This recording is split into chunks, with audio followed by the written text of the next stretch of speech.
Donc,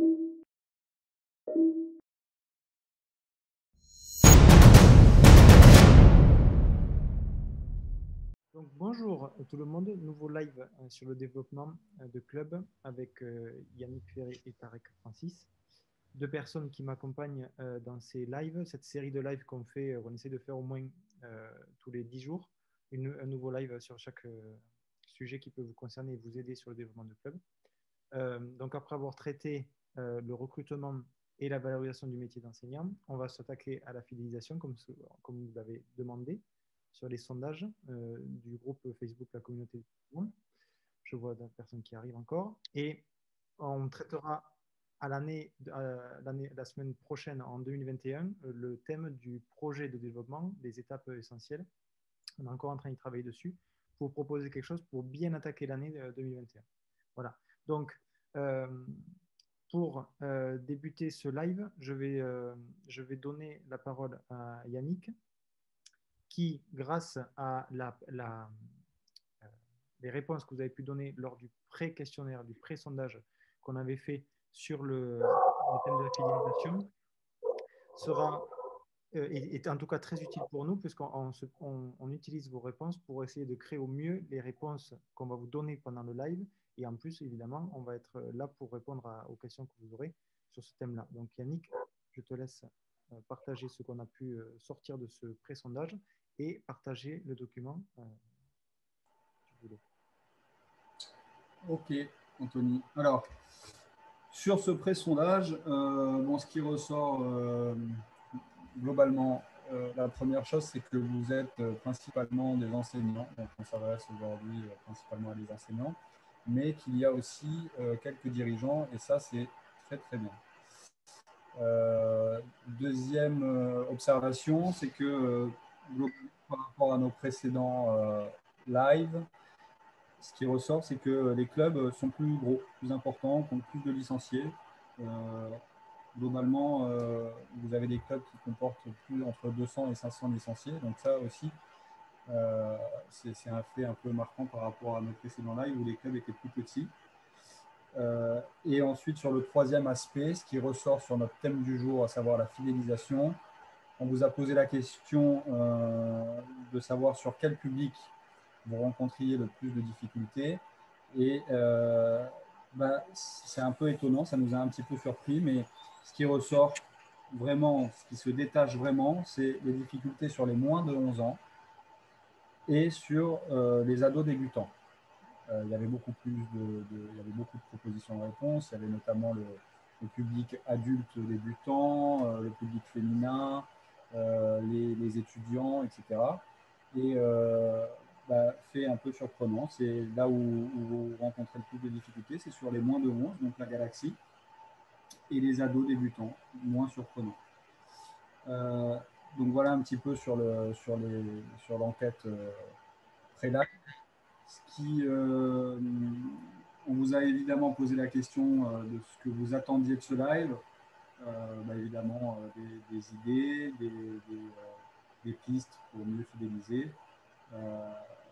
On a aussi posé des questions relatives au questionnaire. Est-ce que vous faites des questionnaires de satisfaction? On vous reposera la question, ce qui nous semble être la base d'une politique de fidélisation, c'est de savoir ce que pensent nos adhérents.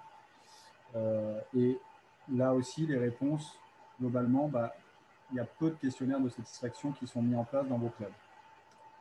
Voilà, Anthony, pour dresser un rapide bilan du questionnaire pré-sondage. Autour de la démarche qualité, et Tarek, je vais te laisser commenter un petit peu ce qu'est la démarche qualité pour que les gens puissent avoir un peu plus de données pour répondre à ce sondage. Donc, alors avant que vous répondiez, je vais donc vous partager un peu ma vision de la démarche qualité qui, somme toute, il y a un gros fil conducteur pour ceux qui étaient là sur les lives précédents, c'est la démarche qualité, c'est mettre votre membre, client, adhérent, peu importe comment vous l'appelez, au centre de votre projet de club. Et par rapport à ça, la démarche qualité, ça va être bien entendu de sonder déjà votre clientèle, ça c'est une première chose. voire de la sonder à l'entrée, la première fois qu'il pousse la porte de votre club. Ensuite, ben, c'est aussi de mettre des processus écrits d'organisation au sein de votre club, toujours autour de cette démarche qualité. Alors un exemple très concret, ben, c'est mettre en place un process d'accueil du nouvel adhérent, quelle que soit la personne qui accueille cet adhérent. Je suis souvent sidéré on laisse de l'improvisation autour de ce sujet-là. Et le résultat, c'est que ce soit l'enseignant, la personne à l'accueil, voire le président du club, ont trois discours différents pour parler du club, pour parler de comment cette personne va pouvoir être intégrée dans le club. Donc, est-ce que vous avez des process écrits par rapport à ça? Dans la démarche qualité, je rebondis sur ce que Yannick vous a partagé. Il faut mesurer. Il faut mesurer la satisfaction, bien sûr, mais aussi la perception. Est-ce que vous mettez en place une série d'indicateurs de performance au sein de votre club? Et puis enfin, dans la démarche qualité, une notion de boucle aussi. Vous pouvez faire un bilan de votre club. Vous n'allez pas pouvoir engager 50 salariés, forcément pouvoir tout mettre en place. Mais par contre, il y a d'une part un bilan, ensuite des pages actions, des feuilles d'action, et puis derrière, on fait un bilan de ces actions et on repart sur une boucle de qualité. Voilà, bon. On aura l'occasion d'aller un peu plus loin sur ce sujet-là. Allez-y pour le sondage et puis on échange. Ouais, vous pouvez, maintenant que vous avez eu les infos, j'ai 14 personnes sur 20 qui ont voté. Répondu oui. Ah, comme c'est étonnant. Moi, je ne peux pas voter. 16 sur 20, 17. J'en profite pendant qu'on attend les réponses pour rebondir sur les graphiques de Yannick. Par rapport à ça, moi, la démarche qualité dans le club dans lequel j'y suis depuis 23 ans. J'ai été sensibilisé à la démarche qualité il y a environ 18 ans et on a commencé par faire un audit qualité du club, notamment sur base des questions de fidélisation. Et c'était assez interpellant de voir qu'effectivement, j'avais une courbe de croissance conséquente, mais que quand on faisait une stat sur les 4 dernières années, ben, j'avais un taux de rotation qui était important. Et donc, ça, c'est le genre de stat qui est aussi déclencheuse de plein d'actions derrière. Donc, je vous ai partagé les résultats du sondage, sachant que dans les 2 oui qu'on a, il y a un oui, c'est Tarek. Il y en a 2, moi aussi j'ai répondu oui. Donc, voilà. donc après, bon, on s'en doutait partiellement déjà. Voilà, chacun va mettre ce qu'il veut et ce qu'il peut dedans. S'il faut dans partiellement, c'est très très bien. Chacun va juger. Donc on va échanger à ce sujet-là. Moi, j'ai envie sur les deux questions, là, sur ceux qui ont répondu partiellement, c'est qu'est-ce que vous mettez en place? Un exemple concret. Et sur les 41% qui ont répondu non, la question que j'ai envie de poser, c'est qu'est-ce qui fait qu'il n'y a rien qui est mis en place à ce niveau-là dans votre club? Répondez dans le désordre. Qui se lance? On a des timides cette fois. Ouais. Allez, Florent. Salut Florent, vas-y. Salut à tous. Non, moi j'ai répondu partiellement parce que je l'ai fait sur certaines actions spécifiques, type animation spécifique, notamment quand il y a 2-3 ans. J'en ai fait plusieurs quand j'ai fait 3-4 clubs où j'ai travaillé, où j'ai essayé de développer des projets. Moi, j'ai une problématique sur ces questionnaires de satisfaction, c'est le retour. Et c'est pour ça que j'en fais pas énormément finalement, parce que le retour, je le trouve pas suffisant pour qu'il soit pertinent. Quand je fais des questionnaires sur une action qui touche, je sais pas, 50, 60 personnes, je vais avoir entre 5 et 10 retours, je ne suis pas sûr que ce soit super pertinent. Donc c'est pour ça que je me pose toujours cette question-là, de le faire régulièrement et surtout. C'est hyper intéressant, là, ta remarque. Effectivement, quelque chose qui est ressorti aussi dans les questions qu'on nous a posées avant le live, c'est des questionnaires de satisfaction. Oui, mais en fait, personne ne répond et du coup, c'est pas pertinent et ça risque même de nous induire en erreur, puisque si on a 10 personnes qui répondent et qui sont pas représentatives de ce que pensent réellement les personnes, ça sert à rien. Alors peut-être faut travailler sur comment obtenir plus de réponses. Aujourd'hui, comment tu proposes tes questionnaires de satisfaction par rapport à tes actions? Moi, j'avais fait un retour à froid, envoi de mail. Finalement, ça avait été peu productif. Hein. Pas se voiler. Une fois qu'on est en dehors de l'action, les gens passent vite à autre chose.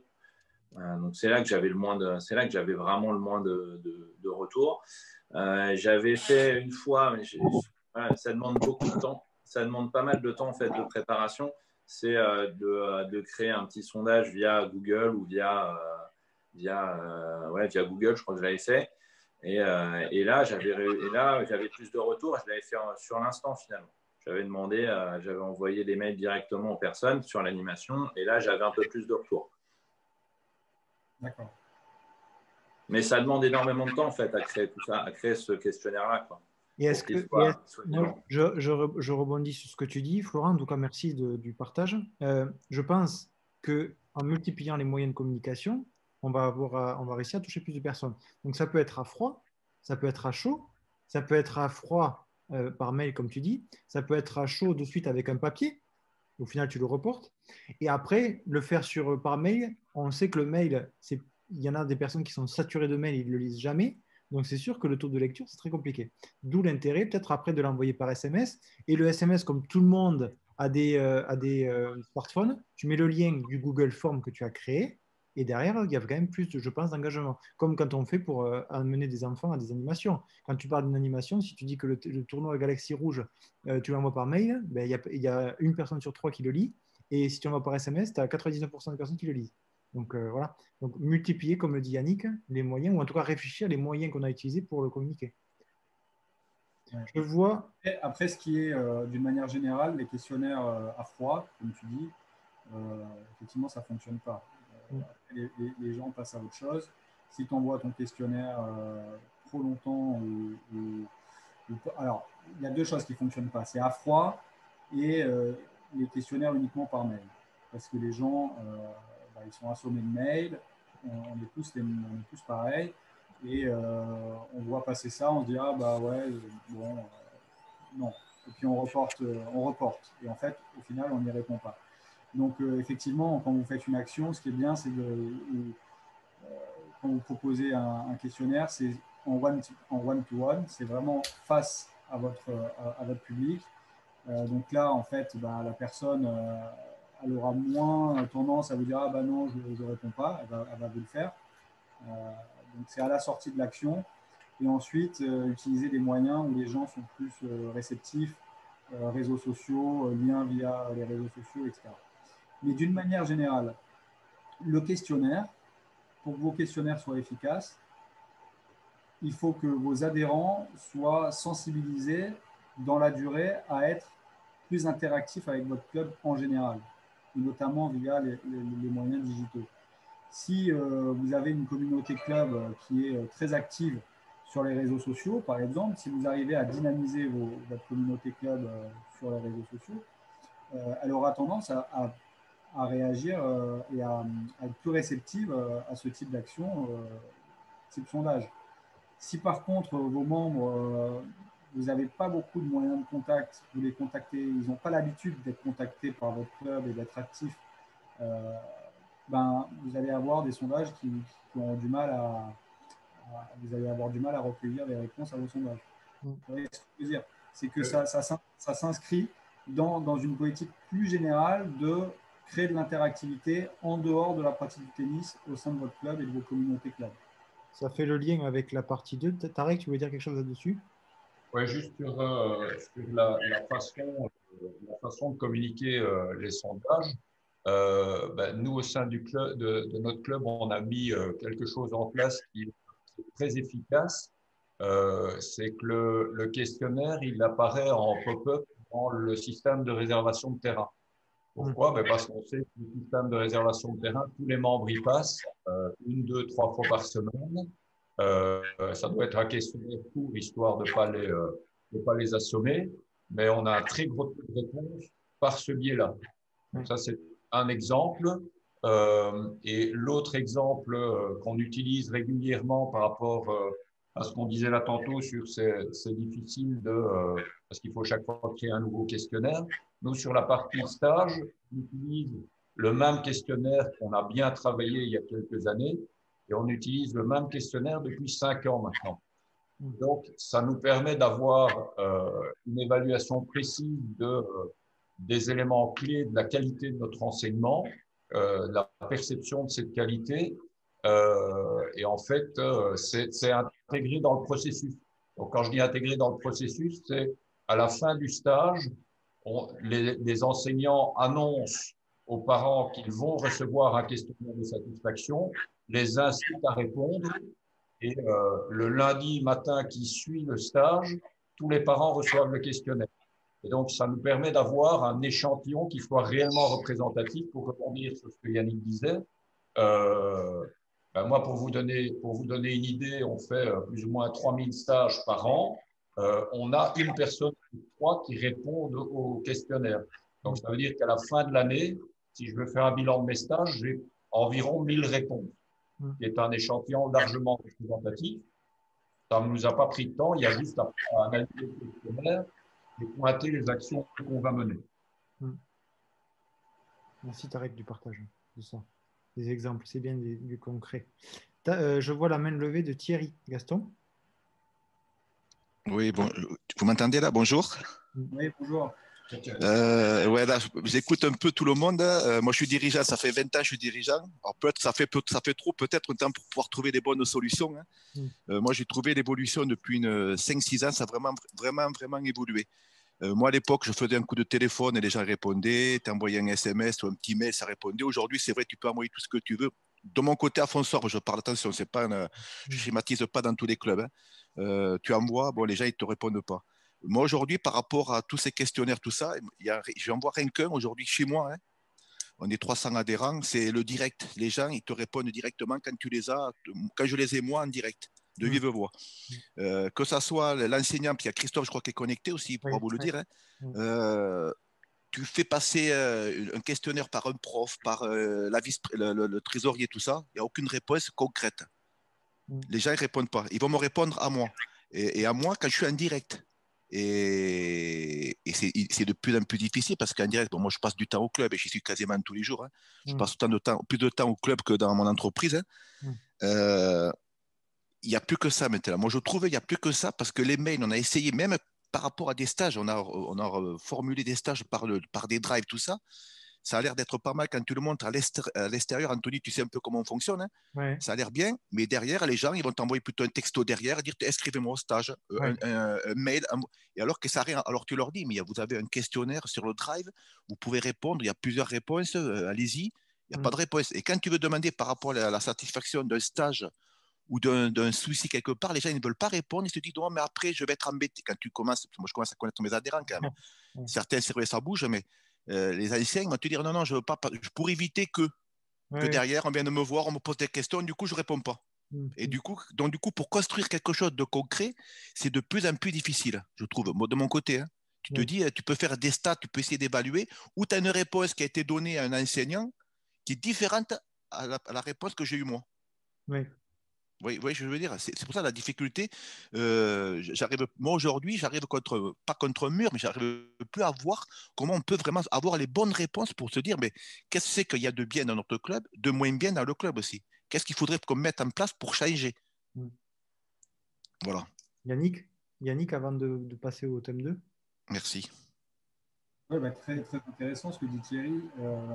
Bon, après, il met le doigt aussi sur quelque chose d'important, c'est que sur vos questionnaires, sur vos sondages, questionnaires de satisfaction, euh, faut les rendre anonymes. Ouais. Et donc, vraiment faire ressortir ça, surtout donc, quand c'est des questionnaires qui sont envoyés par mail ou sur les réseaux sociaux ou si les clubs disposent d'une application. Ça, on y reviendra. Tous les clubs ne peuvent pas avoir une application mobile, mais ça marche très très bien. Moi aussi, je partage ce que disait Tarek. Les questionnaires en pop-up sur la réservation des terrains, les gens répondent parce que de toute façon, ils sont obligés d'y répondre. C'est terrible. Une pop-up avant qu'ils réservent leur terrain. Bon, bah, ils ne peuvent pas réserver s'ils n'ont pas répondu. Donc, ils répondent. Et faire en sorte que bien montrer, signaler que c'est anonyme, etc. Donc, très intéressant ce que dit Thierry. Voilà, faut essayer d'être vigilant par rapport à ça. Après, de la même manière, ce que je disais tout à l'heure en réponse à, je ne sais plus qui c'est qui prenait la parole sur le one-to-one, le téléphone, faire des sondages par téléphone, c'est compliqué parce que sur cet aspect anonyme, les gens ont tendance à ne pas répondre, ils savent très bien que voilà, ils ne vont pas vous dire des choses négatives par téléphone. En revanche, sur les questionnaires papier à la sortie d'une action, anonyme, ils mettent dans une boîte, ça marche plutôt bien. En tout cas, moi j'ai fait ça pendant des années aussi dans mes clubs respectifs et les gens répondent. On passe à la partie 2 qui est liée à ce qu'on disait tout à l'heure avec le fait d'engager vos licenciés sur les réseaux sociaux ou en règle générale dans la vie de club. Et donc, on va parler de démarche participative. Donc, je te laisse détailler un petit peu plus sur ce terme-là, Yannick. Alors oui, la démarche participative, bah, l'idée c'est que vous nous disiez jusqu'à quel point vous associez vos membres dans justement la construction de votre projet de club, dans les actions que vous mettez en place. Est-ce que vous décidez, c'est-à-dire le bureau décide avec ou sans d'ailleurs les enseignants de ce qui sera mis en place et puis après bah, les licenciés, les adhérents sont OK et participent pas, ou bien à l'inverse, à l'opposé total, est-ce que ce sont les adhérents eux-mêmes qui sont force de proposition, qui participent à ce que vous mettez en place, etc. Est-ce que vous faites participer vos adhérents à la politique du club, aux actions mises en place? Allez.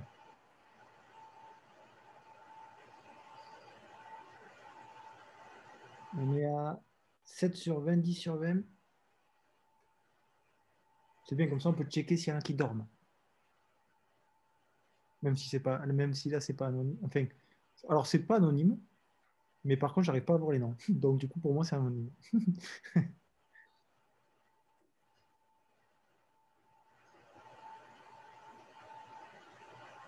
17 sur 20.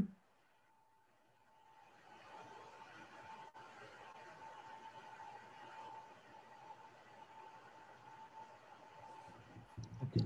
Allez, hop. Donc, voici les résultats. Bon.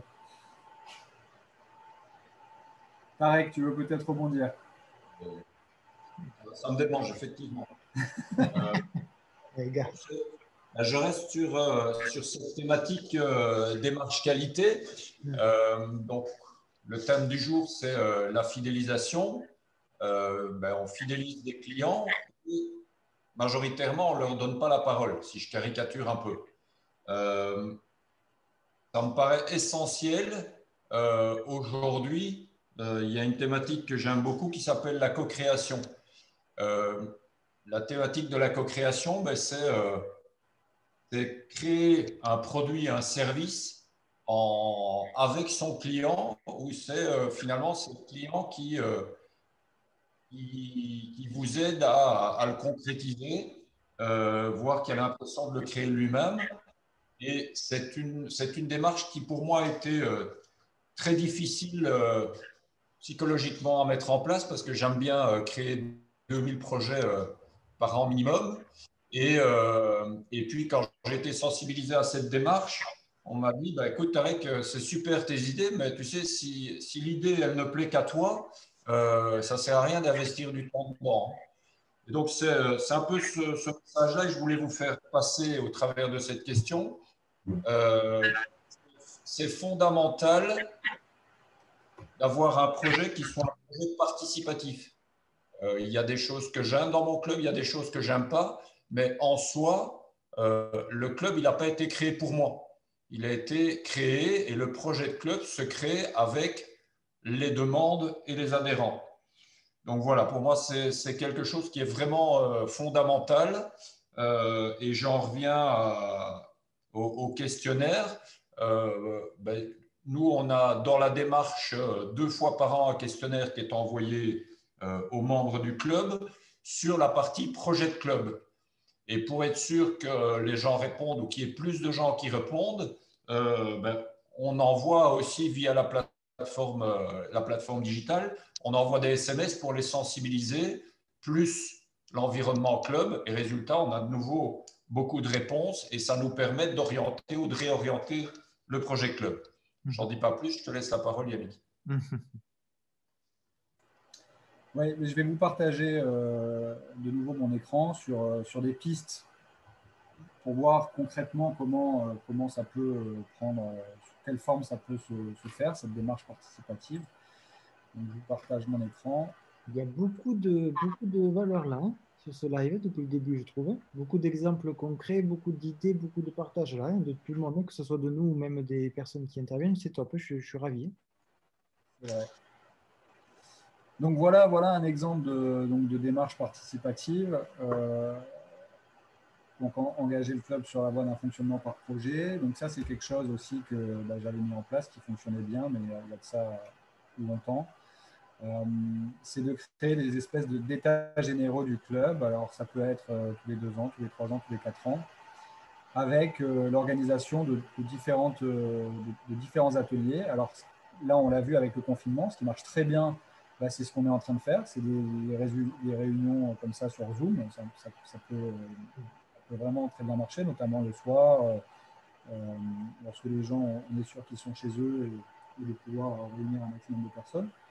Donc d'organiser des petits ateliers comme ça de réflexion sur des thématiques bien précises, avec les personnes qui sont en première ligne sur la thématique de réflexion. Si vous avez un projet d'action sur les jeunes, sur les ados, ça va être les parents de ces ados que vous allez convier dans cet atelier.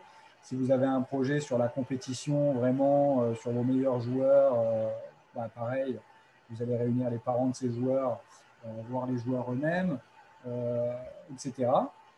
Et à l'issue de ça, ce qui est très important, c'est de recueillir toutes les idées, même si évidemment toutes ne seront pas mises en place, mais au moins que les participants se disent « Ah voilà, mon avis est pris en compte, je peux donner mon avis ». Et en plus de ça, non seulement vous fidélisez en faisant ça, non seulement vos adhérents ont l'impression de ne pas être des anonymes au sein de votre club, de vraiment être partie prenante du projet du club, mais en plus de ça, les idées, elles sont bonnes, il y a des idées bonnes partout. Et donc, plus vous donnez la parole et plus vous avez d'idées, et plus, en plus de ça, ces idées correspondront aux besoins, aux attentes de vos adhérents. Donc, vous êtes doublement gagnant. Donc ça marche bien. C'est pas du théorique, hein, c'est du pratique. C'est des choses que moi-même j'ai mis en place et qui fonctionnent. Donc, vous pouvez le mettre en place. Essayez du moins. Après, en fonction de la taille des clubs, cette démarche participative, elle peut aussi prendre la forme tout simplement de vos commissions et d'élargir les commissions du club, commission animation, commission jeunes, commission compétition, que sais-je. Je ne sais pas comment organiser votre club, mais en tout cas, faire vivre de manière beaucoup plus active ces commissions. Et, ça, à mon avis, vous allez mieux fidéliser. Ensuite, en fil rouge chaque année, ça serait peut-être pas mal d'avoir des retours d'expérience de chacun d'entre vous sur tout simplement la création d'un cahier de doléances et d'une boîte à idées. Je ne sais pas si certains de vous le font. Ça marche bien, surtout le cahier de doléances. Généralement, les membres, et en particulier, ce n'est pas pour les cibler, mais bon, c'est la vérité, c'est le 3e âge et le 4e âge, généralement utilisent beaucoup ce cahier de doléances. Donc, cahier de doléances, c'est quelque chose qui marche bien et ça permet de prendre les devants de problématiques et de ne pas attendre que votre membre parte du club et de connaître les problématiques en amont. Donc, boîte à idées. Et ensuite, bon, ça, je sais bien que c'est compliqué à mettre dans tous les clubs, mais une permanence tournante des membres du comité, président ou autre au sein du club, pour faire du one-one sur vos adhérents, un joueur de club de tennis, etc. Ça, effectivement, c'est très important. Et ça permet forcément de récolter un maximum d'avis, de retours, et d'orienter de mieux faire participer les adhérents de votre club dans la construction de votre projet. Voilà quelques éléments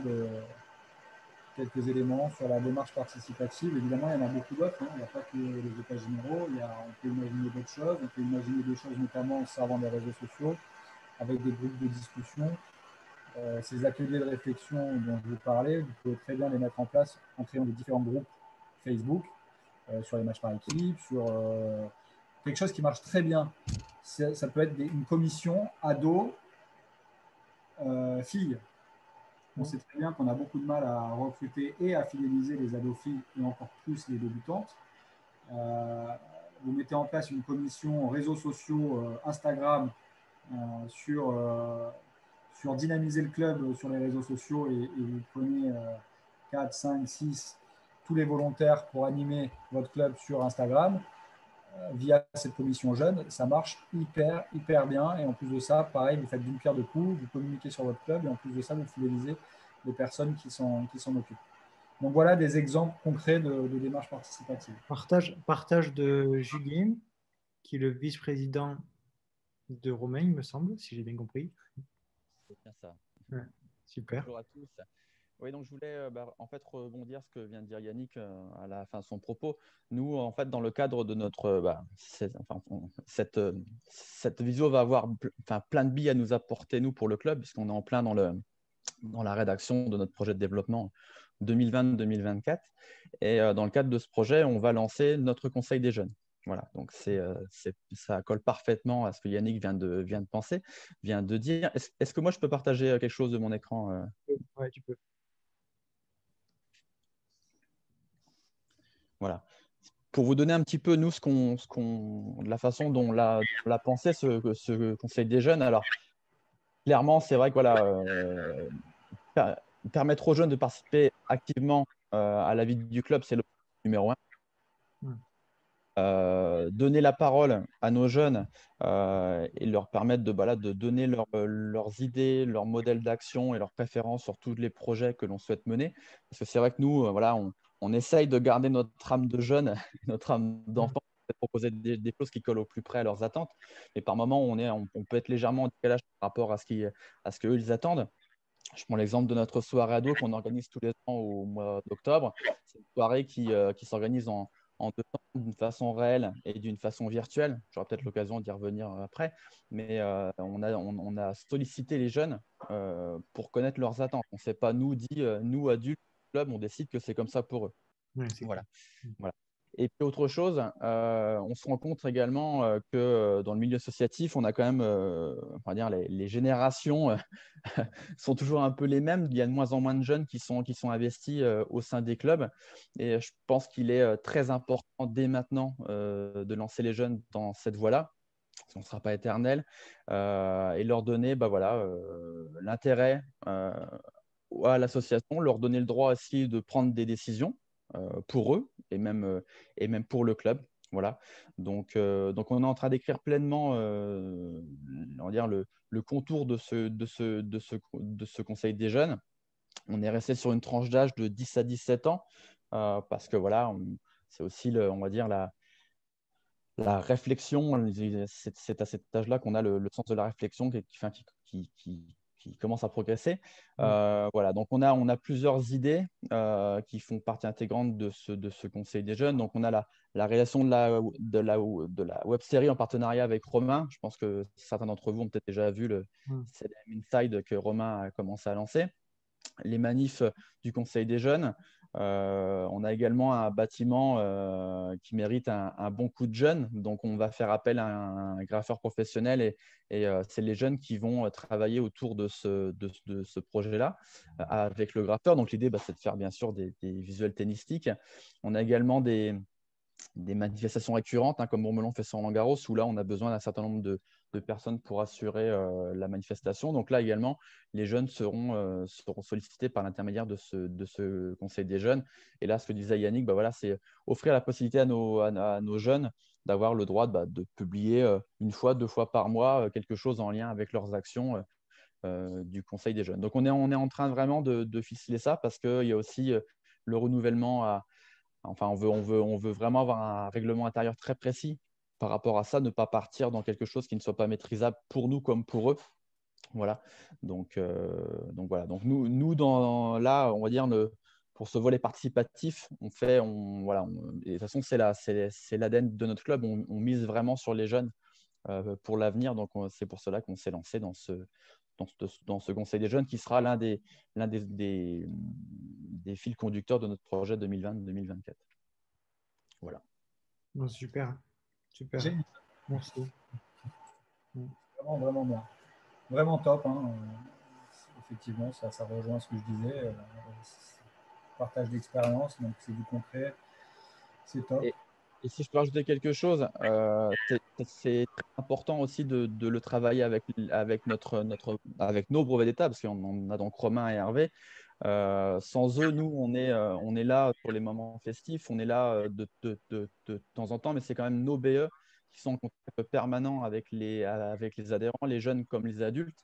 Et si nos BE ne sont pas sensibilisés à nos actions et ne sont pas le relais sur le terrain, on aura beau avoir toutes les meilleures idées du monde, on n'aura pas de relais sur le terrain. Donc, d'associer nos BE, et Romain le fait particulièrement bien, parce qu'il est là que les chevilles gonflent, Romain. Mais voilà, c'est très important d'avoir ce lien avec le BE parce que pour nous, c'est indissociable. Et les jeunes s'identifient énormément au BE. Et voilà. Et donc, c'est très important de pouvoir les associer à ce projet. Là, dans votre exemple, on est à fond dans la co-construction dont parlait Tarek tout à l'heure. C'est l'objectif qu'on devrait se fixer, c'est vraiment d'avoir ce fonctionnement véritablement participatif à chaque échelle, évidemment bénévole, mais aussi salarié et adhérent. Mais j'ai envie de dire, on peut aller même encore plus loin. Ce qui se fait pas trop, c'est d'associer aussi les partenaires du club, les sponsors du club, inclure dans ces réflexions votre ligue, les acteurs de votre comité départemental, je pense au conseiller en développement, mais pas seulement. Donc le convier à ce genre de réunion, ça pourrait être très intéressant. Donc effectivement, plus vous faites participer d'acteurs, et mieux c'est, et plus vous allez obtenir des résultats. Donc, super témoignage en tout cas. Merci. Merci Julien. Donc on enchaîne sur un nouveau sondage, une nouvelle partie. En parlant de ce que tu dis, Julien, avec les jeunes, et en ce que disait Yannick, il va falloir, ou il faut en tout cas, créer des animations. Donc je vous partage un sondage. Mettez-vous donc en place dans votre club des animations dont l'objectif principal est de fidéliser vos membres. On n'a pas le cas. C'est volontaire, Tarek. D'accord. Sinon, on ne passe pas.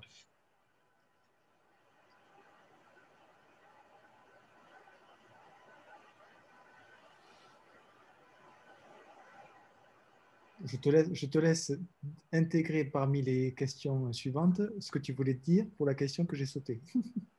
Non, parce que j'ai vraiment envie de traiter tout ce qu'on a prévu, mais comme il y a beaucoup de partage, c'est super. Mais voilà, évidemment, j'ai pas envie que ça dure trop longtemps pour tout le monde. J'en profite que vous répondiez aussi et rebondir sur un sujet légèrement précédent, c'est quand vous faites des enquêtes, ben, c'est important de communiquer les résultats, on en a parlé, et de communiquer vos engagements par rapport à ces résultats et que ça puisse faire partie d'une charte qualité du club.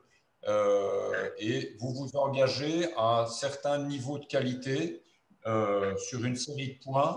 C'est communiquer vers vos adhérents. Et alors, ce qu'il y a d'extraordinaire, c'est quand les adhérents se rendent compte qu'on a tenu compte de leurs réponses. Je pense que la défection par rapport à la réponse à des questionnaires, c'est souvent aussi on fait des questionnaires et puis il ne se passe rien derrière. Et donc, il y a un moment où les gens vont se dire, bon, ben, à quoi ça sert que je réponde à un questionnaire? Par contre, quand vous agissez, quand vous posez des questions et que vous agissez derrière, ben ça contribue au thème précédent qui était la partie participative aussi. Je m'arrête là, histoire qu'on poursuive. Tu as raison, Tarek, c'est très important ça, parce que c'est vrai qu'au final, on peut faire bonne figure en disant « Ah, mais moi j'ai fait un questionnaire », mais si tu ne tiens pas compte du questionnaire… Voilà. Alors, partage des résultats du coup. Voilà, majoritairement oui quand même, hein, donc ça c'est très bien. Je vois Antoine dans le chat qui nous quitte. Ben, pas de souci, Antoine, avec plaisir. Il part enregistrer une séance de fit tennis pour la chaîne YouTube du club. Parfait. Voilà, il s'adapte à des conditions qu'on ne peut pas faire et il fait quand même le job pour que les adhérents puissent avoir du contenu. Pareil, c'est des choses que je pense qu'il faudra renouveler même post-Covid. Hein. Des lives comme ça, des lives fitness, des lives prépa mentale pour les personnes qui sont compétentes et le proposer une fois par mois peut-être à tous les gens du bureau. Ouais, je partage encore des idées. Voilà. Donc voilà, ok. Yannick, par rapport à ça, animation.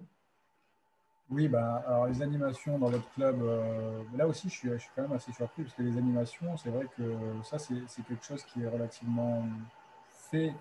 Après, c'est peut-être ce qui vous a fait répondre partiellement, c'est parce que c'est le point dans l'idée de fidéliser, je ne sais pas.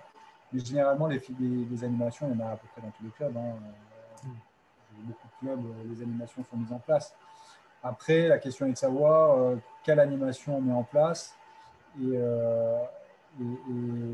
sur quelle cible prioritaire, qu'est-ce qu'on en attend et en termes de participation, etc. Voilà, petit partage d'expérience dans mes clubs précédents.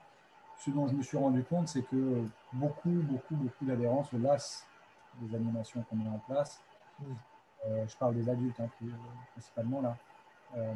Et les animations, on crée une nouvelle animation, on a, admettons, 30 personnes, et puis l'année d'après, on en a 20, et puis l'année d'après, on en a 10, et puis en fait, on se bat pour faire venir les gens aux animations. Moi, c'est mon retour d'expérience, c'est qu'aujourd'hui, alors je ne sais pas si vous rencontrez ça aussi, vous dans votre club, mais c'est très difficile de faire venir les gens un dimanche après-midi sur une animation type… ce qui marchait très bien dans le temps, les animations barbecue, animations pétanque, animations que sais-je encore.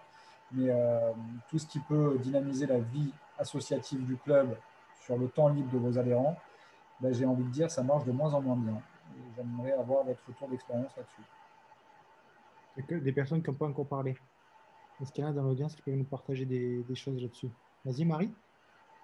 Moi, je veux bien en parler un petit peu. En fait, on fait énormément de choses dans mon club en termes d'animation. Je pense que c'est un petit peu aussi la signature de notre club, en fait. On se caractérise par ça. C'est un petit club, on est à 170, on est en croissance constante. Et on a un club vraiment axé loisirs et dont la particularité, enfin, c'est en tout cas ce qu'on veut faire ressortir, c'est la convivialité côté familial. Donc, on organise beaucoup d'animations dans ce sens-là. Par exemple, alors je parle sur une année normale, hors Covid, on organise 3 grosses fêtes au niveau de l'école de tennis, mais à laquelle on invite les parents, les frères et sœurs. Voilà, alors c'est une petite école de tennis, hein, on est à peu près à 60-65 enfants. Donc ça arrive à…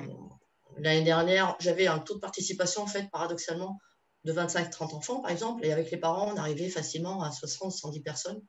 Donc sur un petit complexe, hein, on a 2 cours, un clubhouse qui est tout petit, voilà, donc on installe aussi des ateliers en dehors des terrains, etc. Et voilà, donc la caractéristique, c'est sur ces 3 gros événements école de tennis, que ce soit Noël, Carnaval et fête de fin d'année, on invite vraiment toute la famille. Et là, on a un gros succès.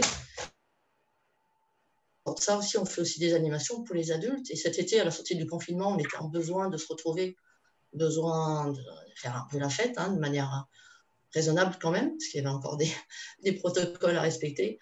Et donc, pour la première année, on a mis en place des soirées à thème tout l'été, tout le mois de juillet. Chaque samedi, il y a eu une soirée de double à thème et qui a super bien marché. En fait, on a été étonnés par le succès. Les gens l'ont même redemandé.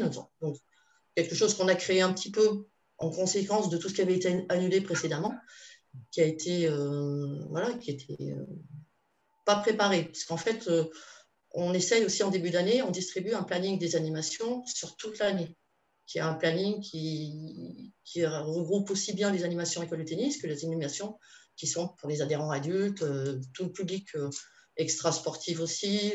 Voilà, du style, on fait une matinée Cayette, moi je suis dans l'Ardèche, ce genre de choses qui apparaît sur le calendrier aussi. Voilà. Donc au départ, les gens ont vraiment tout le planning, tout ce qui est planifié sur l'année, ils peuvent bloquer leur date, que ce soit pour le karaoké ou plein d'autres choses que l'on fait. Et donc, ces 4 soirées de juillet, là, cette année, ont été improvisées.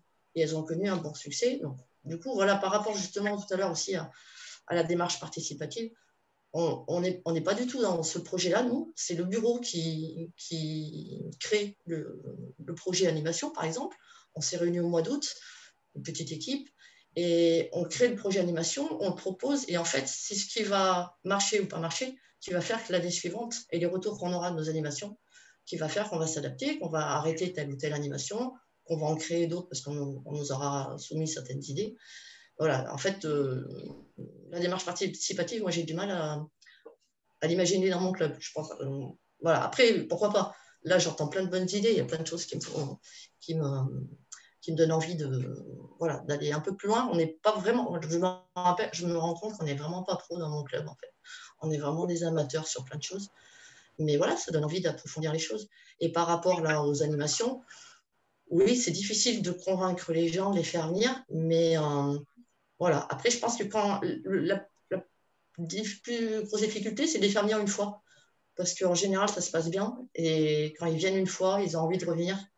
Et voilà. Et après, on les retrouve sur plein d'autres animations. C'est ce qui s'était créé cet été où il y en a qui sont venus à quasiment les 3-4 week-ends festifs. Ils sont venus.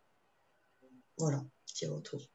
Merci Marie, et d'où l'intérêt je vais te laisser parler Yannick, d'où l'intérêt de bien communiquer pour après les avoir comme tu dis, parce que je l'ai connu dans des petits clubs entre guillemets, une fois qu'on les a, on sait le travail qu'on fait et on sait que ça marche et que ça revient. Donc d'où l'intérêt d'avoir peut-être des moyens de communication bien marqués et un peu plus pro pour arriver à les avoir, et après une fois qu'on les a, voilà, là ça déroule.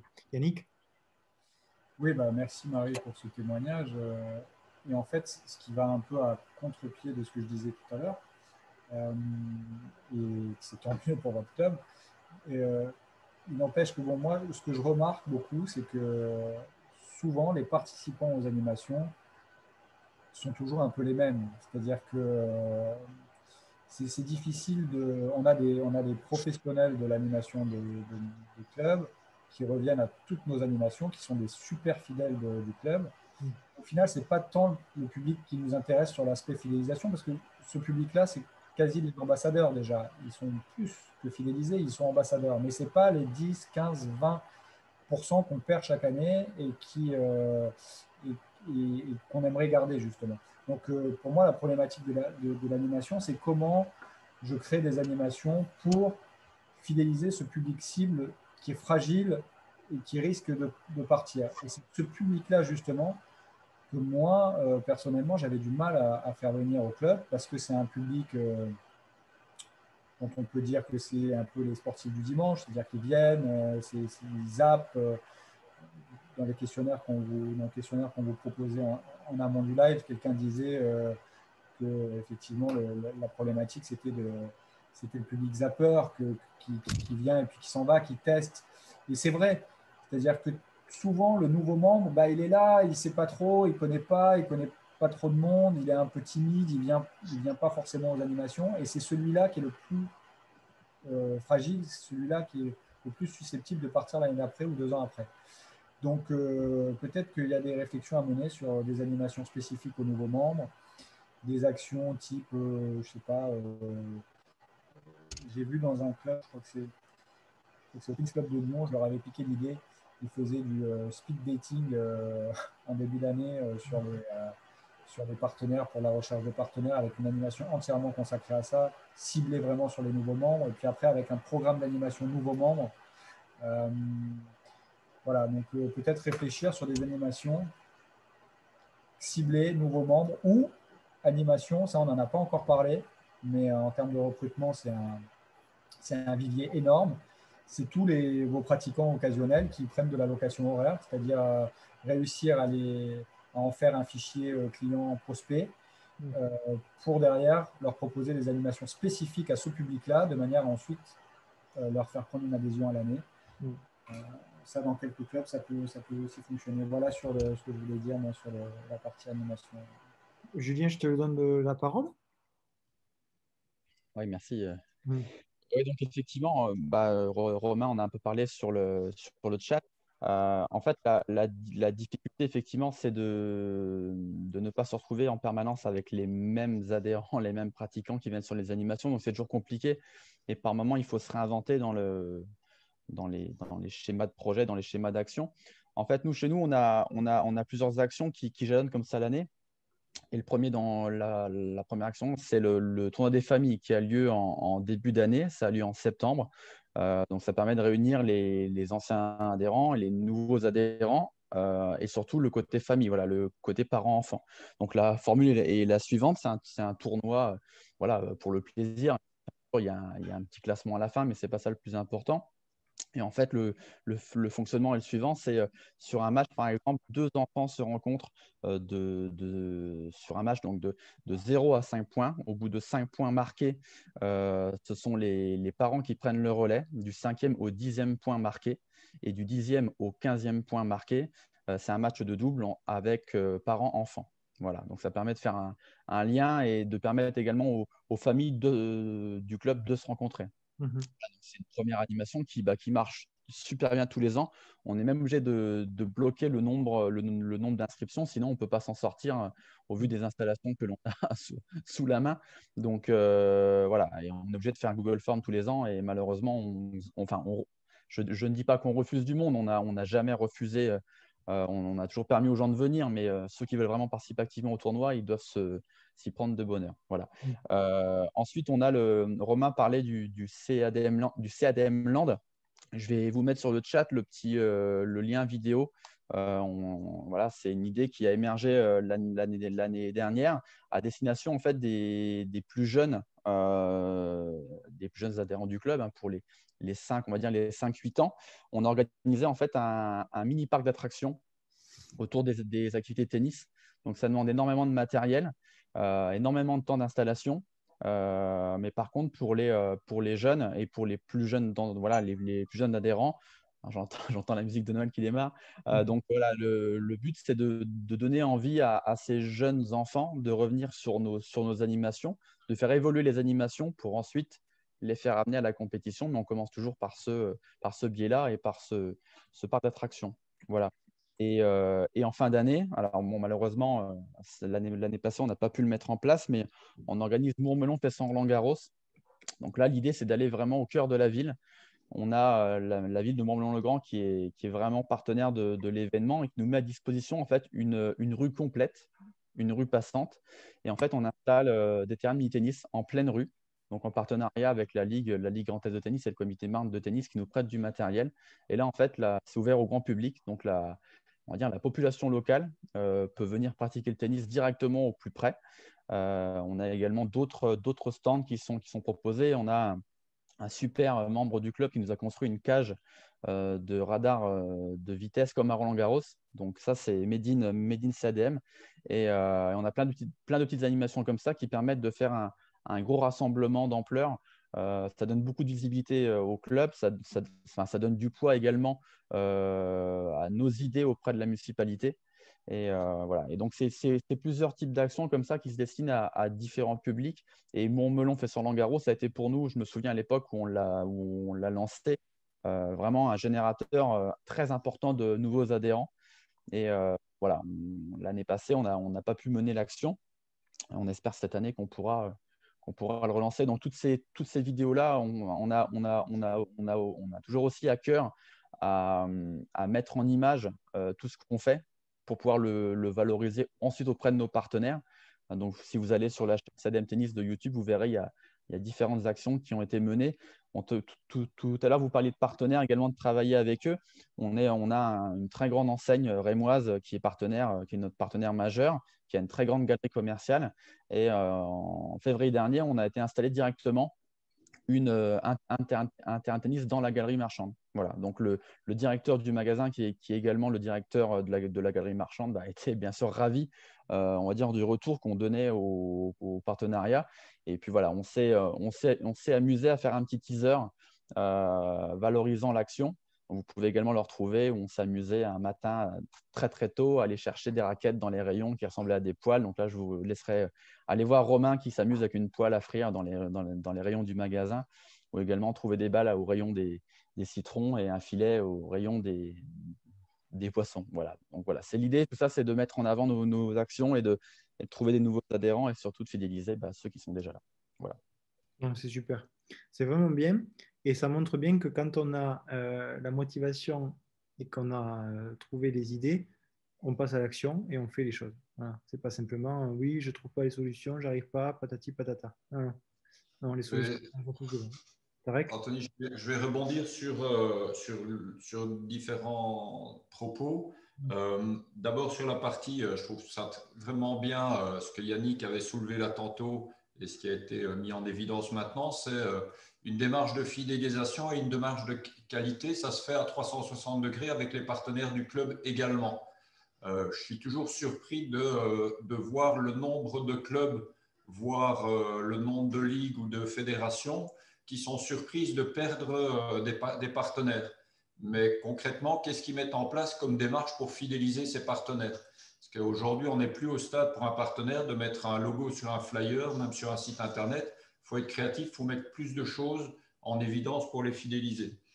Sur le volet animation et plus généralement sur la fidélisation, il y a un indicateur de performance qui est très utilisé dans le fitness et que j'ai rarement vu utilisé dans le monde du tennis. C'est le nombre de fois où un membre passe par le club sur une semaine. Et donc, dans le fitness, il y a un indicateur qui est clair, c'est il faut qu'un membre passe 2 fois par semaine dans le club pour être fidélisé. Et donc, mesurer le taux de fréquentation de chacun de vos membres, ça va aussi vous donner un gros indicateur sur qu'est-ce qu'il faut faire pour que ces gens viennent plus. Alors, on peut adapter les produits aussi, faire de la location à l'heure, mais je pense que garder en tête faire venir les gens 2 fois par semaine, que ce soit des enfants, des adultes et ainsi de suite, c'est quelque chose qui est… c'est un indicateur facile et si vous le tenez, les gens ils sont fidélisés. Ça, c'est une chose que je voulais partager. La deuxième, c'est sur la partie enseignement. Souvent, dans les écoles de tennis, on est sur l'enfant, il vient une fois semaine au tennis et puis l'activité, elle est perdue parmi les cours de piano, cours de danse et autres. Et là aussi, pour moi, je conçois un programme d'enseignement totalement intégré. Donc, match dès la première séance, petit clin d'œil sur les terrains jaunes de M. Olivier Le Thor en tennis couleur. Donc, match à chaque séance. Ça va inciter les gosses à venir sur d'autres animations. Et dans le programme d'enseignement, je vais reprendre un exemple que je connais bien, le club dont je m'occupe. 100% des élèves ont au minimum 1 heure d'enseignement et un accès à une animation par semaine pour atteindre justement cet objectif de 2 fois par semaine. Et ça, c'est quelque chose de fondamental, c'est donner le goût à matcher, quel que soit le niveau du match. C'est ça qui va faire qu'on va fidéliser. On joue au tennis, c'est pour faire des matchs, quelle que soit la forme du match. Ça peut être très ludique, mais ça, c'est quelque chose de fondamental. Je m'arrête là. Non, c'est très bien ce que tu as dit aussi, Tarek. Le premier propos était top. Yannick, avant de passer sur l'appartenance club. Écoute, je voulais faire un petit partage d'écran, mais peut-être qu'on pourra le faire plus tard. L'appartenance Sur l'appartenance. Ouais. Ok. Allez, avant-dernier thème qu'on veut traiter ensemble, mais les deux derniers thèmes sont assez liés quand même. Donc là, on va parler d'appartenance club. Donc, y a-t-il un véritable sentiment d'appartenance dans votre club, selon vous?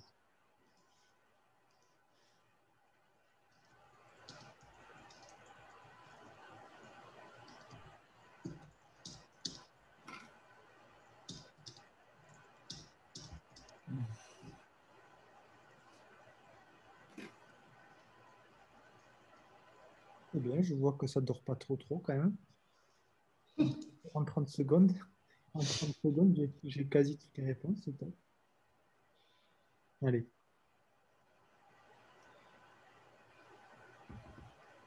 Donc, voici les résultats. Oui, partiellement et non. Quand même 4 noms. Est-ce que parmi les 4 noms, est-ce qu'on pourrait avoir votre retour sur ça? Qu'est-ce qui fait que vous pensez que ce n'est pas le cas? Vous pouvez prendre le micro.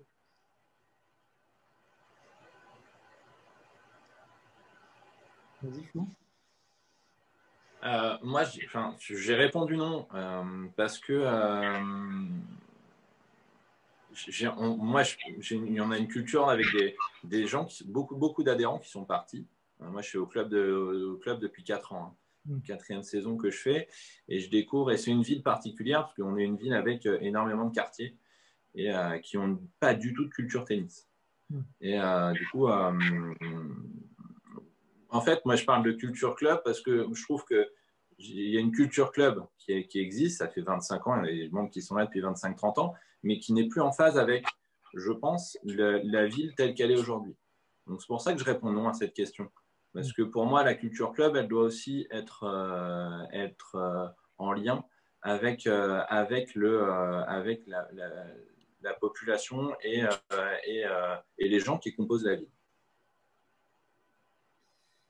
Alors là, je te rejoins complètement, Florent. Tu vas un peu vite parce qu'en fait, c'était l'objet de notre cinquième sondage et notre cinquième question.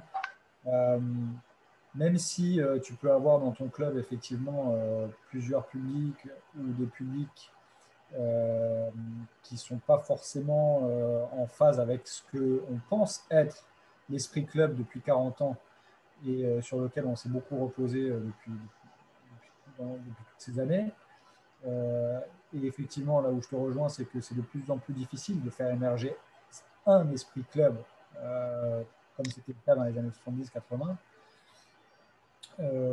Pour autant, on peut, dans chaque communauté, notamment chez les jeunes, chez les adultes, chez les compétiteurs, les non-compétiteurs, etc., développer un sentiment d'appartenance au club chez nos adhérents. Tu es d'accord avec moi là-dessus? Oui, non, mais complètement. Non, mais complètement. La question, c'était de se dire, est-ce que dans votre structure, est-ce que ce sentiment d'appartenance, pour vous, est-ce qu'il existe quoi, dans vos différentes communautés? Et est-ce que vous mettez en place des actions? Alors, on a parlé des animations, de beaucoup de choses, mais est-ce que vous êtes en capacité aussi de le quantifier, ce sentiment d'appartenance? De le mesurer?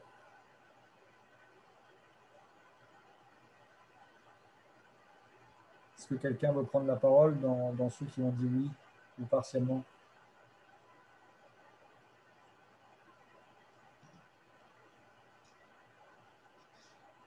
Eric le chat, je crois qu'on n'a pas entendu Eric.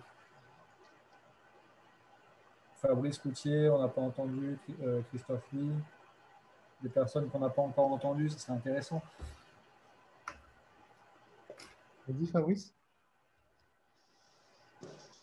Alors nous, on arrive à le quantifier parce qu'on fait 1 à 2 fois par an des journées associatives. Pardon? Nous, en adulte, on est à peu près 80. Des journées quoi? On n'a pas entendu Fabrice. Associatives. Je Associatives. donne un exemple là, ce qu'on a fait. Alors nous, on est une structure privée. Donc, on a fait venir 2 élagueurs pendant le confinement. Mhm. Et bah, une fois que les branches sont descendues, bah, il faut les ramasser, les broyer. Donc, on a fait appel et on a récupéré 20-25 personnes. Et c'est ce qu'on fait à peu près chaque année. Là, normalement, cet été, on va repeindre le club. Et on sait qu'on va avoir à peu près 20-25 personnes. Effectivement, on en revient à la fidélisation de tout à l'heure. C'est à peu près toujours les mêmes. Mhm. Et on a ce noyau qui est là et qui nous permet de fonctionner à moindre coût, quoi. Mhm. Donc ceux-là, tu les associes à vraiment les personnes qui appartiennent, qui ont vraiment. Voilà, s'intègre, voilà, Mhm. tout à fait. Mhm. Mais sur l'ensemble de tes adhérents, le reste, c'est des gens qui, comme l'a dit Thierry Gaston en privé, là, qui a répondu, les gens viennent juste pour jouer. On en revient toujours au même. C'est quand on fait. Alors nous, là, on va démarrer avec Forbes, mais on était sur des questionnaires par mail. Mhm. Ouais, si on avait 5% de retour, c'était le max, quoi. C'est clair. Ouais. Mhm. Mais tout ce qu'on a dit tout à l'heure à ce sujet-là, je pense que ça va vous aider un peu plus. Ouais. De dire, le prendre à chaud, faire des questionnaires, les envoyer par SMS, les mecs cliquent, ils ont tous des smartphones maintenant. Oui, tout à fait. Ceux qui n'ont pas de smartphone, tu les fais en direct avec le papier, voilà. Et puis, peut-être que devant toi, ils n'oseront pas. Et tu le fais anonyme et tu le fais dans la foulée. Mais encore une fois, moi, la semaine dernière, je suis allé au garage, voiture. Bonjour, à la fin de votre entretien, vous allez recevoir une question de satisfaction demain. Est-ce que vous pourrez prendre 5 minutes pour y répondre? Et elle me l'a dit. Du coup, voilà. Pour peu qu'au bout, tu dises, ben, on me tirera au sort quelqu'un qui a répondu au sondage pour donner un cours gratuit, tu peux faire ça aussi, quitte à y aller. Bon, merci en tout cas, Fabrice. C'est ça. Julien? Je reprends la parole, excusez-moi. Ouais, pour revenir au sentiment d'appartenance, nous, quelque chose qui marche énormément chez nous, c'est les tenues. Les jeunes de notre club et comme les adultes sont assez fervents des tenues du club. On essaie de les renouveler assez régulièrement. Je vais prendre un exemple très concret d'un enfant du club lors d'une rencontre de championnat par équipe qui était venu voir l'équipe première du club jouer. Dans l'équipe adverse en double, les deux adversaires de l'équipe adverse du club de Mourmelon n'avaient pas les mêmes tenues. Voilà. Ils n'étaient pas comme nous, polo, short de la même couleur. Et la réflexion de l'enfant a été de dire, j'étais à côté, ça a été de me dire, ils ne sont pas de la même équipe. J'ai dit, si, ils sont de la même équipe. Pourquoi tu dis ça? Parce qu'ils n'ont pas du tout la même tenue alors que vous avez des tenues de club.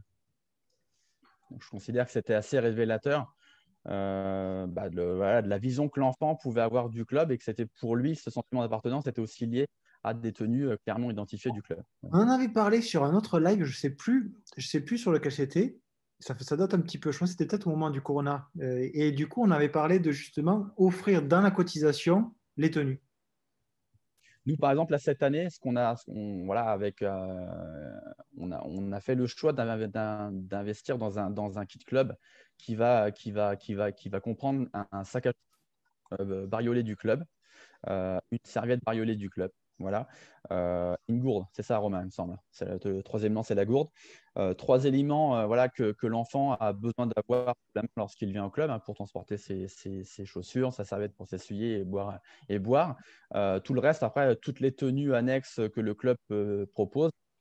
Là c'est ensuite aux familles des enfants ou aux adhérents eux-mêmes de régler la facture.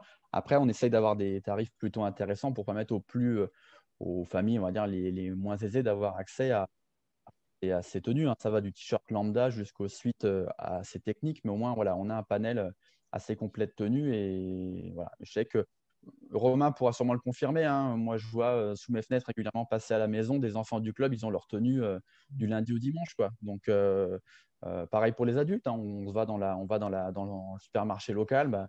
Ça fait toujours plaisir de croiser un adhérent avec le suite du club. Je trouve que c'est toujours assez valorisant.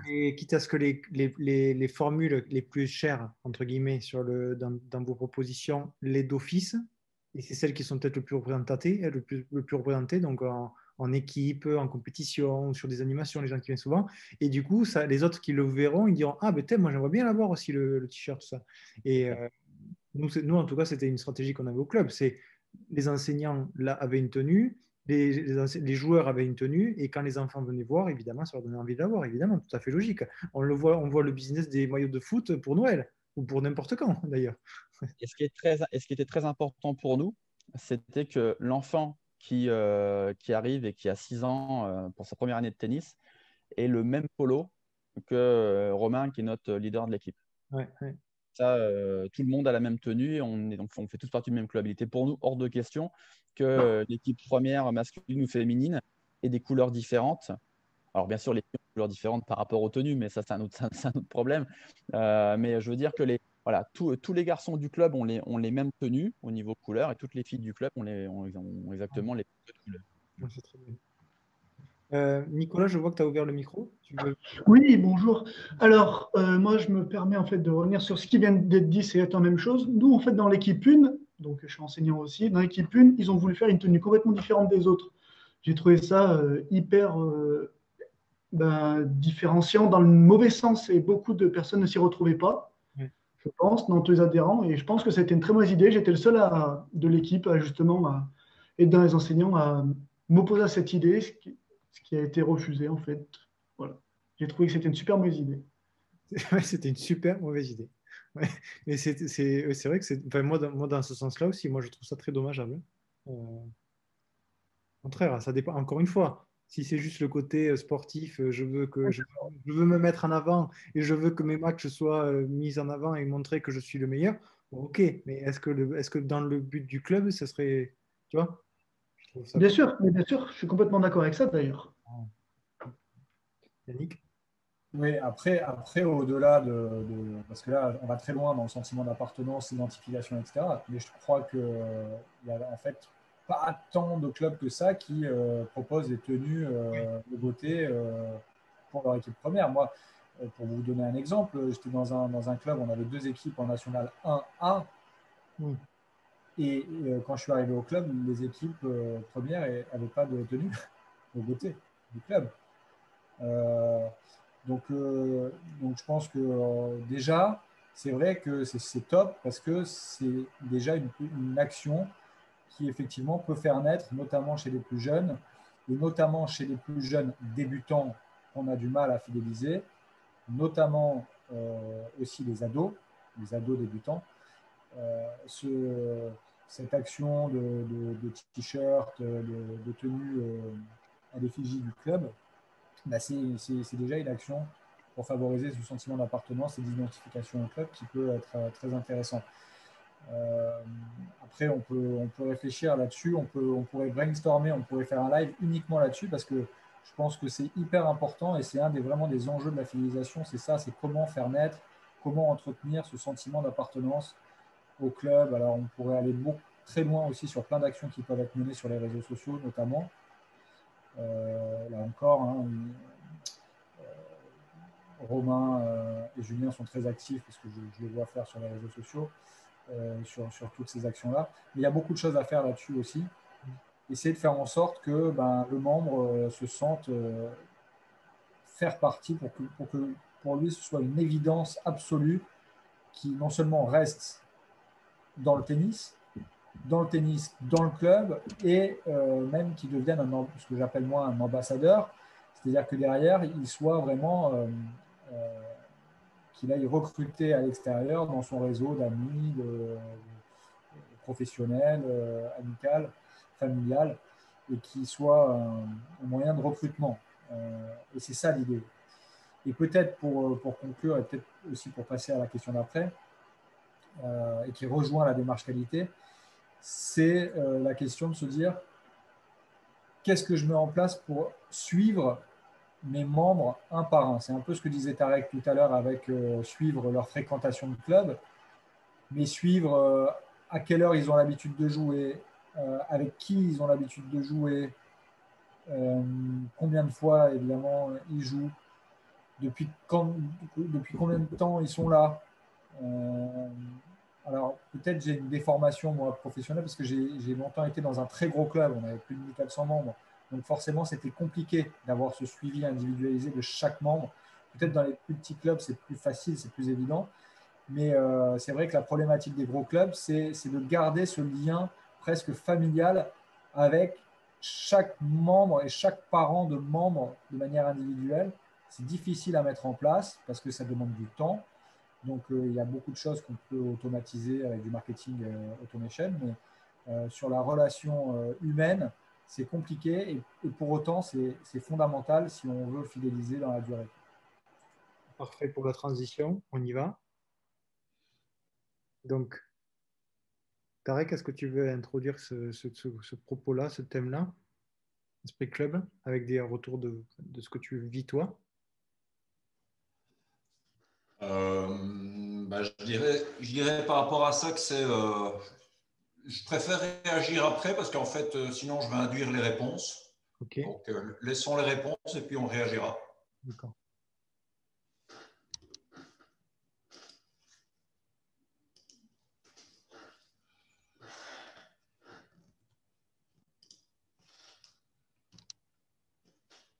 Pensez-vous qu'il existe une ou plusieurs communautés?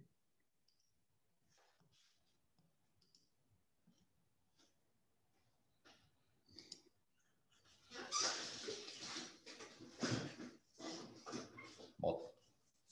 Ok. Dans ces réponses, je vais réagir. Donc, non, voilà, donc 2 personnes qui ont répondu une, donc qui pensent que voilà, c'est un seul et même bloc. Je pense, j'imagine un petit club, ça peut être dans ce cas-là, mais après, comme on en a parlé tout à l'heure, il peut y avoir vraiment d'un côté les adultes compétiteurs, d'un côté les adultes de loisirs, d'un côté les jeunes, d'un côté les ados, d'un côté les jeunes compétiteurs, etc. Donc, Tarek?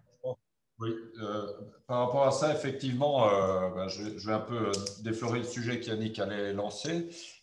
C'est que quand moi j'ai commencé le tennis, à l'époque où j'avais quelques cheveux, il y avait une activité, c'était l'activité tennis. On était tous membres d'un club et tout allait bien dans le meilleur des mondes. Aujourd'hui, avec la multiplicité des loisirs, on est, je pense, obligé d'identifier plusieurs communautés au sein de son club. Alors, je vais vous donner un exemple concret que je pense avoir déjà cité. On organise dans notre club des stages adultes débutants et on fait ça depuis 10 ans avec un taux de fréquentation qui jusqu'à il y a 4 ans était, on va dire, dans la moyenne de tous les clubs. À chaque stage, il y avait entre 4 et 8 participants quand tout allait bien. Et puis, on a décidé de cibler la communication de façon beaucoup plus précise vers les parents d'élèves qui avaient des enfants d'un certain âge, d'une certaine tranche d'âge, et derrière, ça induisait que les parents avaient aussi une certaine tranche d'âge. Et donc, une communication ciblée vers un public ciblé va donner plus de résultats que de communiquer, à contrario, de communiquer sur les stages débutants pour tous les joueurs compétiteurs, ça n'a absolument aucun sens, ou ça en a en tout cas beaucoup moins. Et donc, aujourd'hui, on cible la communication dans ce sens-là aussi. Et donc, toutes nos animations, elles sont aussi beaucoup plus ciblées vers les différents publics. Et on ne s'adresse pas aux indépendants qui ont un agenda surchargé de la même façon qu'on s'adresse aux seniors qui ont plein de temps devant eux durant la semaine. Donc cet aspect-là est fondamental, c'est d'identifier les différents publics qu'on va retrouver au sein de son club et de créer, j'ai envie de dire, des sous-projets de club au sein de votre club. Et ça va tout à fait dans la direction de tout ce qui a déjà été dit aujourd'hui. Au sein du club dont je m'occupe, on travaille beaucoup sur les moins de 11 ans. On implique les parents des moins de 11 ans. Et au sein des moins de 11 ans, on fait encore une distinction entre moins de 5, moins de 7, moins de 9, moins de 11. Et on va créer des animations parents-enfants spécifiques pour chacun de ces publics qui va faire derrière que les parents vont commencer à se connaître, même s'ils ne jouent pas au tennis. On va donc les fidéliser sur le club un peu plus également. Et derrière ça, ça va être nos premiers clients pour nos stages débutants suivants. Donc voilà, ça c'est vraiment quelque chose d'important, c'est le volet cibler vos publics, identifier vos publics pour derrière être pertinent. Parler à tout le monde, c'est parler à personne. Voilà. Alors, j'aurais pu dire ça. Et ça, tu aurais été capable de le dire, ça c'est sûr. Non, c'est top, c'est top. Alors, est-ce qu'il y a des personnes qui veulent réagir à ce sujet-là? Il y a Julien qui était chaud bouillant là. Allez, alors c'est reparti, ou pas? Non. Non? Tu n'as pas levé la main, Julien? Non, je n'ai pas levé la main. Pardon. Est-ce qu'il y a des personnes qui n'ont pas encore parlé? Eric me dit qu'il est en train de pouponner, donc il nous écoute, mais il ne peut pas parler. Bon, en tout cas, il est un petit peu embêté pour prendre la parole. Je vois des personnes qui n'ont pas parlé, genre Max, Olivier, il a parlé dans le chat. Stéphane, s'il y en a qui veulent parler à ce sujet, l'Esprit Club. Vous ouvrez les micros si vous pouvez. Et en avant. Stéphane? Oui. Ouais. Ouais. Bonjour à tous. Sur l'Esprit Club, je vais revenir un petit peu sur ce que vous avez dit depuis le début. Moi, j'ai l'impression qu'il y a vraiment des personnes qui sont vraiment très actives au sein du club, et puis d'autres qui ne le sont pas du tout. Donc voilà, on a vraiment cette fidélisation sur certaines personnes et puis pas sur d'autres qu'on n'arrive pas aujourd'hui à mettre en place. Mais grâce à tout ce que vous avez dit depuis le départ, moi j'ai l'intention de faire plein de choses justement pour essayer d'améliorer tout ça. Super. En tout cas, je suis ravi, même si le début était un petit peu hésitant, je suis ravi d'avoir autant de témoignages, de partage d'expériences de tout le monde là. Beaucoup de monde a pris la parole. Et c'est vraiment ce qu'on recherche à Yannick, c'est d'apporter de la valeur, oui, mais que d'autres personnes s'en servent et partagent aussi à leur tour des choses qu'ils essayent déjà en tout cas de mettre en place dans leur club et qui parfois marchent très bien, comme l'exemple de Romain et de son club. Voilà. Yannick, à ce sujet Marie, vas-y. Marie, oui. Ouais, non, je voulais juste faire une remarque par rapport à ce qu'il avait dit. Je pense qu'effectivement, il ne faut pas non plus chercher à tout prix à faire participer tout le monde. On aura toujours une certaine catégorie de gens qui refuseront de venir à une animation. Je pense que on est dans une période où les gens sont consommateurs. Ce qui les intéresse, c'est de venir faire leur partie de tennis. Et ce qui se passe à côté dans le club ne les intéresse absolument pas. Enfin, moi, dans mon club, j'ai quelques exemples. Et maintenant, je les ai bien cernés, ces personnes-là. Et quoi qu'on fasse, quoi qu'on leur propose, elles ne participeront à rien. Et voilà, leur plaisir, c'est de venir faire leur partie avec leurs partenaires habituels. Ils ne sont même pas demandeurs d'avoir d'autres partenaires. Moi, j'en ai un en tête qui a arrêté cette année parce que son partenaire était blessé, ne pouvait plus jouer. Donc, il a arrêté le tennis. Alors, j'aurais pu lui proposer plein d'autres partenaires. Mais en fait, il n'était pas intéressé. Et voilà, d'autres aussi, un joueur qui joue pas mal, mais il vient uniquement avec ses enfants. Il participe aux équipes. Donc, là, pour les équipes, il est intéressé, mais il fait aucun entraînement. Il n'est pas intéressé pour jouer avec d'autres gens du club. Enfin, je pense qu'on a quand même une catégorie de gens, je ne vais pas dire qu'ils sont irrécupérables, mais dans l'autre côté esprit club, oui, pour moi, ils sont pas intéressés, ça se respecte, c'est leur droit.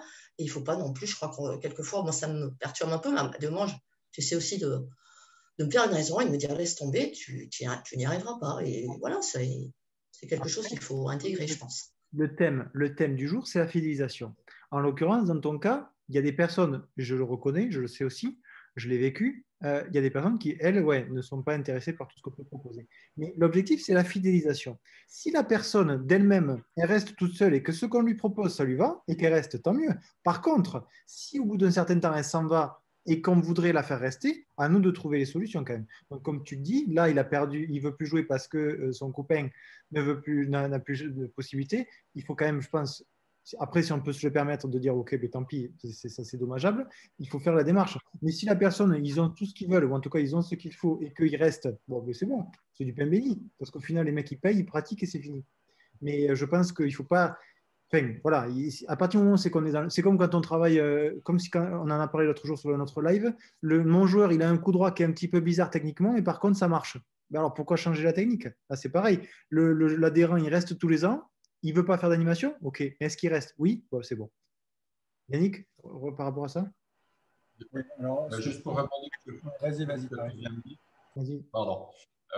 Sur ce que tu viens de dire, Anthony, et par rapport à la remarque de Marie, la démarche qualité, c'est répondre à l'attente de ton client.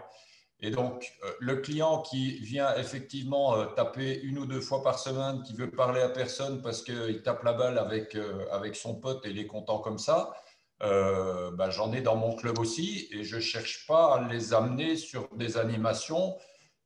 Ils savent qu'elles sont disponibles, on leur en parle de temps en temps, mais on ne va pas les forcer, bien entendu. Moi, il y a un élément que je voulais rajouter par rapport à ça. C'est quelque chose qui est utilisé déjà depuis quelques années, que j'ai découvert il y a 2 ans. C'est un rating qui s'appelle le Net Promoter Score, qui est en très résumé. Vous posez la question à vos clients, en quoi à quel point conseilleriez-vous notre service à l'un de vos amis?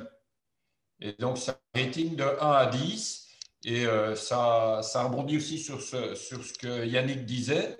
Ce qui vous intéresse, en fait, c'est aussi d'avoir des membres qui soient des ambassadeurs de votre club. Et donc, quand quelqu'un vous répond entre, on va dire, 8 et 10 sur 10 qu'il confierait votre club à un ami, il est fidélisé. Quand vous avez des réponses entre 1 et 6, il faut vous inquiéter parce que ceux-là, potentiellement, ça peut être des détracteurs. Donc, c'est un outil très facile qui permet de derrière mesurer aussi la satisfaction ou l'insatisfaction et d'agir avec une seule question qui va vite. Je te laisse la parole, Yannick. Tant que tu y es, Tarek, tu as une question dans le chat. Oui, je vais répondre. Tu veux répondre maintenant? Si la réponse est est-ce que je connais, oui, je connais bien. Est-ce que ça se donne, Philippe? C'est un super concept qui est très complémentaire à tennis, qui a été développé par le responsable du développement moteur de la fédération belge flamande et qui aujourd'hui travaille avec 8 fédérations de tennis différentes sur les programmes de formation.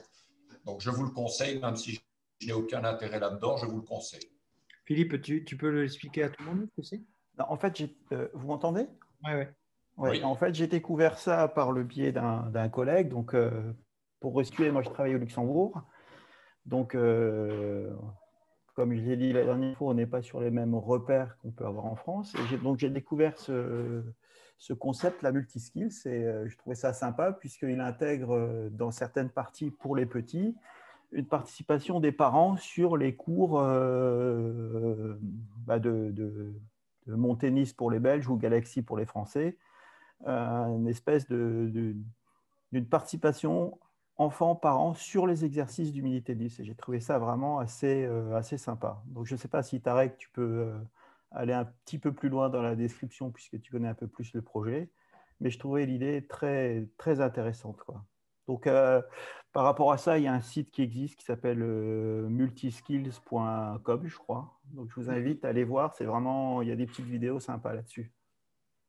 Donc, sans rentrer dans le détail, c'est vraiment un programme d'éducation motrice et d'éducation physique et qui va jusqu'à de la préparation physique avec le jeu comme maître mot et qui est un super complément à tous les programmes tennis et qui permet effectivement autour de ça aussi de créer de l'animation. Il y a pas mal de clubs en Belgique qui ont lancé ce programme en parallèle de leur programme tennis. Et quand ils font des fêtes parents-enfants, c'est tout autour de cette thématique-là. Allez voir le site, il y a des vidéos, c'est très bien fait. Ok, merci Philippe du partage. Et Yannick, du coup, on te redonne la parole, qui sera sûrement presque la parole de fin. Ouais, vite fait pour rebondir sur ce que disait Marie, parce que ça m'a interpellé et je crois qu'elle a mis le doigt sur quelque chose de particulièrement important et surtout dans les années à venir. C'est tout ce public volatile qu'on a dans les clubs, qu'on pourrait appeler le public consommateur de tennis. Et ça vient du fait qu'aujourd'hui, le tennis, évidemment, il est concurrencé par énormément d'activités, beaucoup d'associations, mais aussi par le secteur commercial, par la montée en puissance de toutes les activités type paddle, c'est dans le tennis, en tout cas en France, mais paddle, foot à 5, salle de fitness, etc. Plus tout ce qui est pratique auto-organisée qui augmente, qui double presque chaque année. C'est impressionnant. La pratique auto-organisée, hein, c'est la partie, les gens qui vont aller faire du footing, qui vont se faire leur sortie en vélo avec les copains, etc. Ou qui utilisent dans les grosses agglomérations les parcs publics, le sport dans la rue. Donc, en fait, on a un public qui correspond à ce public-là qui est capté par ces structures-là ou par cette pratique auto-organisée. Et je rebondis sur ce que disait Tarek, c'est que ce public, il faut vraiment l'appréhender plus qu'aucun autre peut-être comme des clients. C'est-à-dire que savoir exactement ce qu'ils viennent chercher dans votre club, à savoir la pratique libre. Et la pratique libre, quelles sont les attentes sur cette pratique libre? Alors généralement, c'est quoi? Ça va être la facilité d'accès aux installations, la facilité de réserver, donc leur proposer un service de réservation ultra simple où ils peuvent réserver via leur smartphone de manière comme ils pourraient le faire quand ils vont réserver un cours de squash, un cours de organiser une partie avec leurs potes de foot, etc.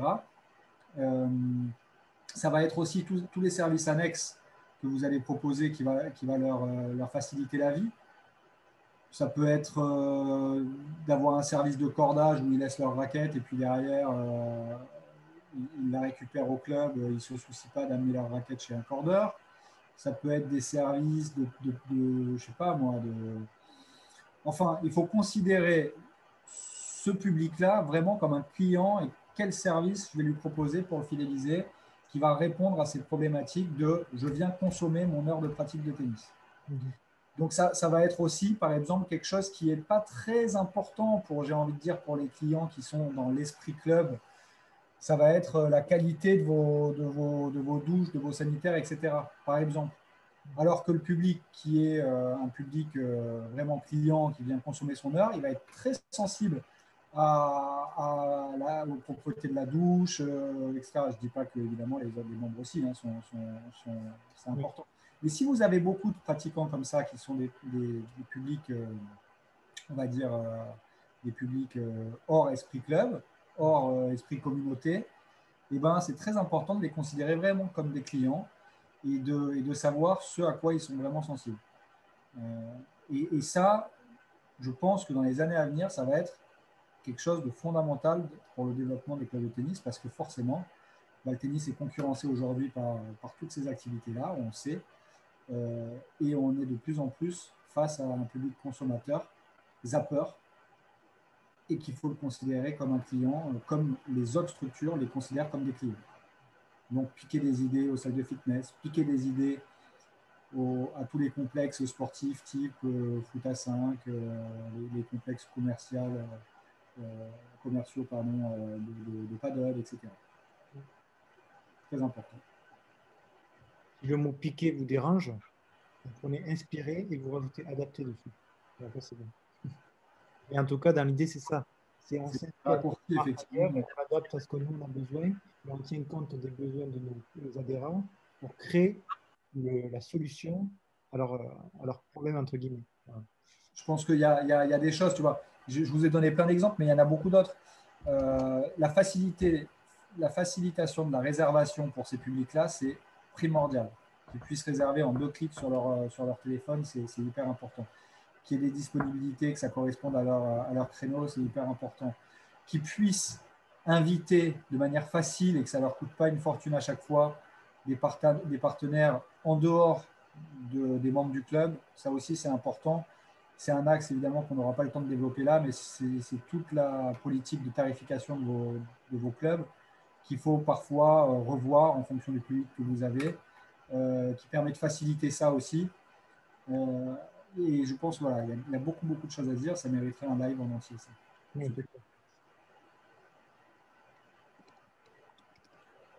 donc, je pense que Tarek, tu veux rajouter quelque chose à ce sujet?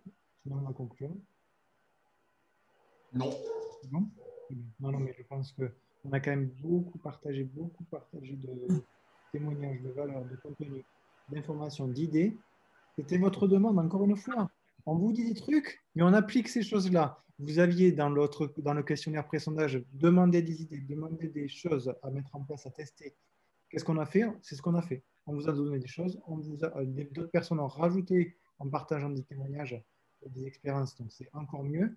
Et on est dans la même démarche que ce qu'on vous dit. Voilà. Je pense qu'on ne peut pas mieux faire que ce qu'on a fait aujourd'hui. En tout cas, je pense que je suis pleinement satisfait. J'espère que tout le monde aussi. D'ailleurs, on va vous envoyer un questionnaire. Non, je rigole. Mais ça pourrait être le cas. Et en tout cas, je vous remercie tous d'être restés, d'avoir partagé. Mercredi prochain, du coup, je donnerai ce replay sur le site à partir de 20h et sur les réseaux sociaux. Et on se retrouvera du coup vendredi prochain à 11h pour un live autour du projet de développement. Je vous rajouterai les modalités dans la semaine ou dans la journée. Voilà. Est-ce que tout le monde est abonné à la chaîne, au moins Facebook, sur Facebook, à mon espace enseignement tennis parmi les participants là? Je pense que oui. S'ils ont eu l'info du live, je pense que oui. Alors Romain, je sais. Je pense que tout le monde, oui, je pense que là, c'est le cas. Bon. Ouais. Ok. Bon, c'est important parce qu'on on s'apprête à sortir quelque chose qui devrait vous intéresser. Donc, vous en serez informé directement via cette chaîne-là. Quand on parle de l'inspection tennis, c'est multiplateforme. C'est YouTube, c'est Instagram, c'est Facebook, c'est le site web. Mais là, pour le coup, je parle Facebook. Hein. Oui. Parce que... C'est Facebook qui a la majorité des personnes qui sont abonnées, c'est le plus simple, entre guillemets, on va dire. Ouais. Voilà. Donc, merci beaucoup tout le monde. On se retrouve du coup la semaine prochaine pour un nouveau live tous les trois et tous les nombreuses personnes qui auront partagé une nouvelle fois. Et on vous souhaite, avec Tarek et Yannick, de bonnes fêtes de fin d'année. Basculer la nouvelle année avec beaucoup d'énergie, puisqu'il va falloir en avoir pour commencer les projets de développement dans vos clubs. Mais en tout cas, on sera là pour vous accompagner là-dedans. Voilà. Merci beaucoup à vous tous. Merci. Merci à tous. À très bientôt. Bonne année.